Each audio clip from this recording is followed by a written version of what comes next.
Innanzitutto che il cambio di passo ci sia realmente, perché la Commissione attuale non sta facendo altro che riproporre con un linguaggio diverso quello che Timmermans aveva ideato e la von der Leyen adesso sta cercando di implementare. Parlano i numeri: il 68% degli agricoltori europei sono scontenti e credono ci sia una profonda disattenzione verso la politica agricola. Il 33% delle aziende agricole chiuderebbe senza PAC. Siamo davvero ad un momento di fortissima tensione.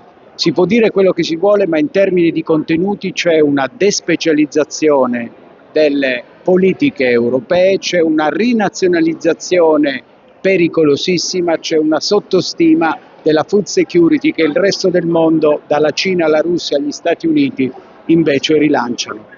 L'unico aspetto positivo: 2 anni, speriamo anche 3, per rimettere in discussione gli errori contenuti nella proposta, per capire se realmente, al di là di questi 297,5 miliardi per i pagamenti diretti, ci sia altro su cui si può contare per quanto riguarda quello che una volta era definito secondo pilastro.